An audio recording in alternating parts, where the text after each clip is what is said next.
เป็นวัดร้างโบราณสืบสาน2524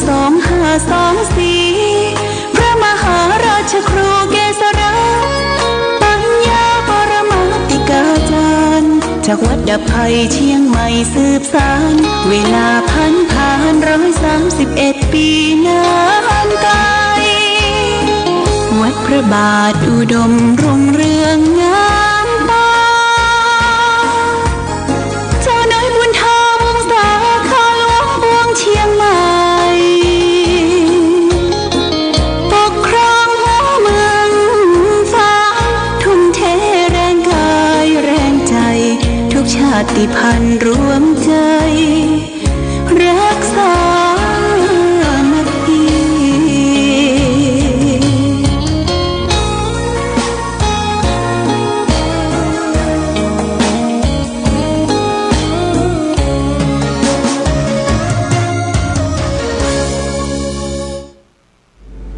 เจริญสุข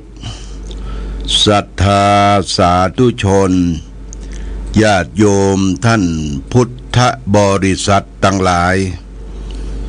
วันนี้รายการธรรมประทีปส่องต่าง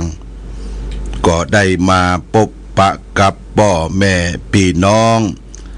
ศรัทธาสาธุชนญาติโยมแห่งครั้งหนึ่งวันนี้เป็นวันอาทิตย์ที่4เดือนพฤษภาคมพุทธศักราช2568เม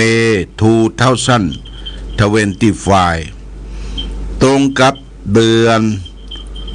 6ใต้เดือน8เหนือขึ้น8ค่ำวันนี้เป็นวันพระวันศีล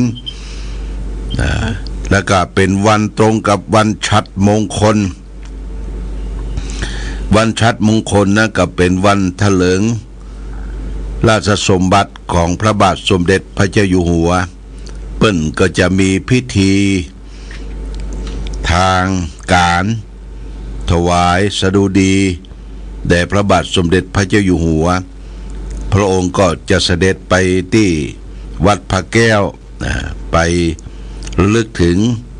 บุญบารมีของบุรพกษัตริย์พร้อมโดยนายกรัฐมนตรี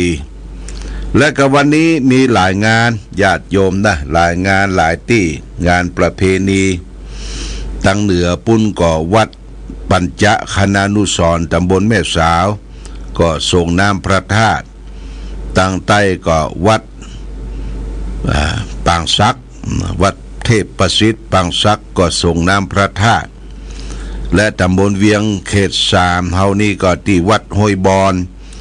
อันนี้ก็จะมีการทำบุญฉลองศาลาอเนกประสงค์ของที่วัดห้วยบอนอาตมาภาพจะได้ไปที่วัดห้วยบอนญาติโยมนะตุเจ้าเปิ้นนิมนต์ไว้นมนานประเพณีนะก็มอบหมายให้ตุเจ้าตนอื่นได้ไปร่วมและสำหรับชมรมผู้ปฏิบัติธรรมประจำวันเสาร์โดยการนำของแม่จงดีเชื้อกันทาก็จะได้ไปร่วมประกอบพิธีชมรมธรรมรักษาที่ตำบลแม่งอนนะแม่งอนอันนี้ก็แจ้งกำหนดการงานวันนี้ท่านทั้งหลายรับทราบสำหรับที่วัดพระพุทธบาทอุดมก็จะเป็นวันที่2และญาติโยมวันที่2ในการประพฤติปฏิบัติธรรมรวมทั้งพระทั้งเณรทั้งญาติโยมก็ประมาณ30กว่าท่านนะก็มีโอกาสได้มาร่วมกันเด้อญาติโยมวันนี้ตอนบ่ายพี่น้องศรัทธาที่อื่นที่ไกลอยากจะมาร่วมนุ่งขาวห่มขาวปฏิบัติธรรมเนื่องในวันสัปดาห์วันวิสาขบูชาเป็นวันสำคัญในทางพุทธศาสนาวันที่11เดือน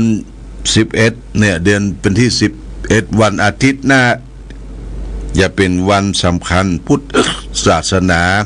คือเป็นวันประสูติตรัสรู้และเสด็จดับขันธปรินิพพาน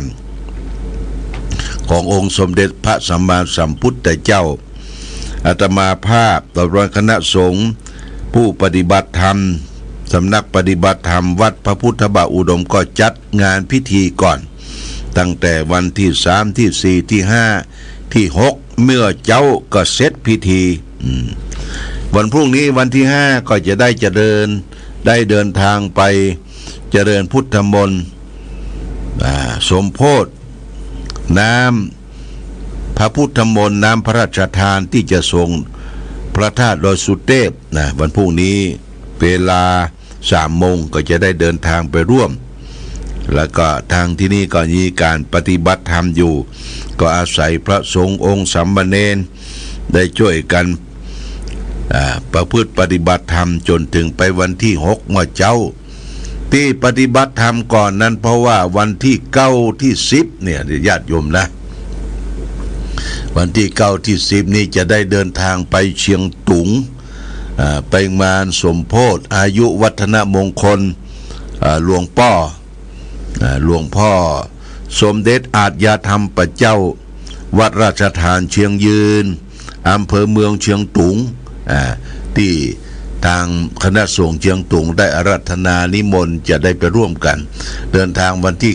9ถึงวันที่9นอน1 คืนวันที่10พิธีวันเสาร์วันที่10ทำพิธีเสร็จแล้วก็ปิกละนะปิกจะมาวันวิสาขบูชาวันที่11บ้านเฮาอันนี้ก็แจ้งญาติโยมท่านสาธุชนทั้งหลายรับทราบมาณโอกาสพร้อมกันนั้นก็จะได้เอาเสือเอาศาสตร์เอาวัตถุไตรยทานไปตามที่วัดหนองนวลโดยวัดหนองนวลที่วัดที่ได้ไปกึดไปสร้างไปร่วมกันอันนี้ก็ขออนุโมทนาขอบคุณกับญาติโยมท่านสาธุชนทั้งหลายมาณโอกาสนี้ที่วัดพระพุทธบาทอุดมนี่ก็มี2 วันนะญาติโยมนะวันนี้วันพรุ่งนะวันนี้วันที่4วันพุธวันที่5วันฮือมอเจ้าบุญเฮาจะออกกรรมหรือว่าเข้ากรรมปฏิบัติธรรม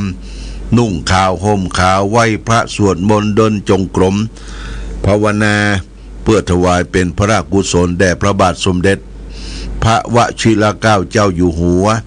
ในวาระโอกาสที่พระองค์มีพระชนมายุครบ72 พรรษาและก็เป็นการส่งเสริมประพฤติปฏิบัติธรรมในวันวิสาขบูชาอันนี้ก็แจ้งญาติโยมท่านสาธุชนทั้งหลายอยู่ไกลอยู่เฮมอยากจะมาร่วมก็ขอเชิญชวนเนอะมานุ่งขาวห่มขาวนอนได้สัก2 คืนก็ยังดีที่นี่ก็เปิดโอกาสรับญาติโยมท่านสาธุชนทั้งหลายเรียกว่าอาหารการกินสำหรับกับเขาก็เพียบพร้อมพอเพียงที่จะต้อนรับขับสู้แก่ศรัทธาญาติโยมวันนี้แม่จงดีเชื้อกันทาก็ได้ตาลขนมตาลกาแฟตาลนมตาลอย่างไว้นะเตรียมต้อนรับนะญาติโยมก็ไปพร้อมกันที่วัดพระพุทธบาทอุดมวันนี้ได้มาพบกันในวันสำคัญวันฉัตรมงคลวันนี้ก็เอาสาระธรรมะที่จะได้นำมาฝากคือแก่ศรัทธาญาติโยมเพื่อเป็นข้อคิดสะกิดเตือนใจน้อมนำไปประพฤติปฏิบัติในชีวิตประจำวันของเราและท่านทั้งหลายวันนี้เอาเรื่องรอยกรรมคือห้อยห้องกรรมการกระทำของเราเนี่ยมันมีรอยกรรมเพิ่นก็บอกว่าตะวันหรือดวงอาทิตย์เป็นจุดเริ่มต้นของวันนับตั้งแต่แสงเงินแสงทองโพยพุ่งขึ้นมาจนกระทั่งหายลับไปในทางทิศตะวันตกเรียกว่ากลางวันเป็นเวลาแห่งการประกอบทุจริตการงานต่างๆเพื่อการดำรงอยู่แห่งชีวิตของคนพลังงานของทุกสิ่งทุกอย่างในโลกเริ่มต้นที่ดวงอาทิตย์ดวงอาทิตย์นี่เป็นจักรวาลเป็นแหล่งพลังงานใหญ่เปิ้นมีกล้องไปถ่ายพอดวงอาทิตย์เนี่ยญาติโยมมันเป็นพลังงานใหญ่นะดวงอาทิตย์ที่แสงส่องพลังงานก็จะมีทางโทษแล้วก็ทางประโยชน์บางทีดวงอาทิตย์ก็มีการเปลี่ยนแปลง ในจักรวาลเพิ่นบอกว่าในจักรวาลแห่งชีวิตนี้มีศูนย์กลางอยู่ที่ดวงจิตพลังงานที่เป็นไปในทางกายทางวาจาล้วนแต่ก่อขึ้นมาจากคิดใจทั้งสิ้นทุกสิ่งทุกอย่างภายนอกจะดีจะร้ายอย่างใดก็อยู่ที่จิตเป็นตัวการฉะนั้นคนเฮาลองถ้าได้ทำอย่างที่เป็นความชั่วความบดีบงามความเสียหายเกิดขึ้นแล้วอย่านึกว่าบ่เป็นหยังไผบ่ฮู้บ่หานี่กฎหมายลากเอาตัวลงไปเป็นลงโทษบ่ได้ชื่อเสียงก็บ่เสียเงินทองก็ได้ตัวและผู้เกี่ยวข้องกับตัวก็บ่พ้นบ่มีภัยเห็นเป็นที่เดือดร้อนเพราะท่านกระทำว่าบาปก็จริงอยู่หรอกแต่มันเป็นบาปเฉพาะแก่คนโง่ๆที่ทำยังบ่มีอุบายเต้าอันภัยนึกอย่างนี้แปลว่านึกผิดเอานักมากญาติโยมขนาดเป็นมิจฉาทิฏฐิเลยเพราะการที่คิดว่าไปเป็นหยังทำไปภัยบ่ฮู้บ่หานเนี่ยเป็นความจริงมันปรากฏขึ้นกับจิตกับใจเฮาแล้วการกระทำทุกสิ่งทุกอย่างเป็นไปเพราะกำลังจากจิตกรรมที่ทำนั้นจิตเป็นธรรมมาก่อนแล้วเป็นการทำบาปเป็นการทำความชั่วแล้วก็ตั้งเวลาที่เขาตัดสินใจไผจะหันหรือบ่หันจะได้เงินหรือบ่ได้หรือยศถาบรรดาศักดิ์นั้นบ่เป็นประการใดในเรื่องนี้บาปที่ก่อตัวเกิดขึ้นในจิตใจแล้วบ่มีวันสูญหายไปไหนมันจึงเป็นติดตึงเป็นรอยกรรมญาติโยมเป็นรอยกรรมเช่นนั้นอยู่ตลอดไปใดช่องเมื่อใดก็จะพลิกผลแก่เจ้าของเมื่อนั้นดังนั้นพระจักขุบาลเถระท่านออกบวชจากตระกูลอันมั่งคั่งมีความตั้งใจแน่วแน่ที่จะปฏิบัติธรรมคือได้ผลได้ทำความพยายามอย่างแรงกล้าบรรนอนเลยตลอดพรรษาในที่สุดก็บรรลุอรหันตผลสมปฏิฐานที่ได้ตั้งไว้แต่ก็ต้องเสียตาไปทั้งสองข้างอย่างที่บ่อาจที่จะช่วยเหลือได้เห็นว่าเพราะรอยกรรมแต่ปังลำบาปกรรมนั้นมาตามทันนั่นเองเนี่ยญาติโยมพระจักขุบาลนี่เปิ้นเป็นพระอรหันต์เสียตาทั้งสองข้างนะญาติโยมได้รู้ธรรมเห็นจริงแต่รอยกรรมที่ได้ทำไว้มันเป็นรอยกรรมที่ขีดไว้อยู่ในจิตใจบรบรายหายไปไหนเพราะฉะนั้นอดีตกรรมรอยกรรมที่เราทำเนี่ยญาติโยมจะไปว่ามันบ่มีผลมันก็มีผลทรงอยู่มาถึงปัจจุบันและสาวกแห่งรูปหนึ่งที่เป็นสาวกอัครสาวกเบื้องขวาของพระพุทธเจ้าคือพระโมคคัลลานะ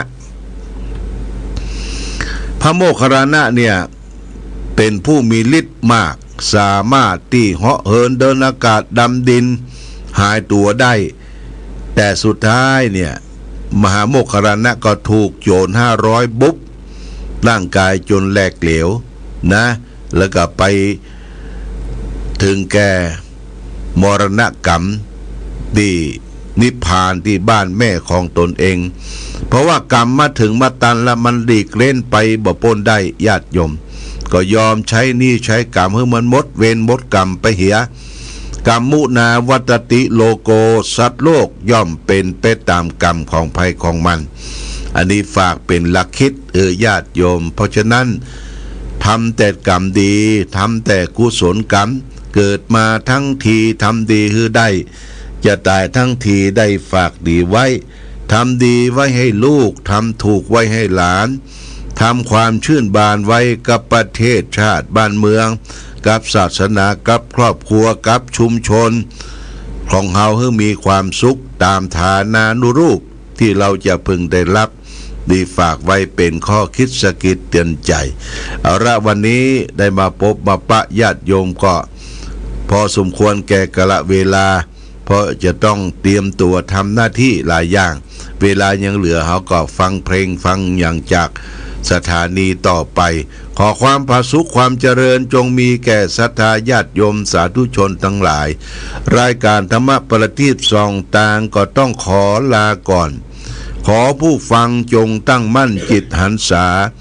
ด้วยธรรมะขององค์พระพุทธาได้นำพาให้เกิดความสุขสงบเย็นขอเจริญพร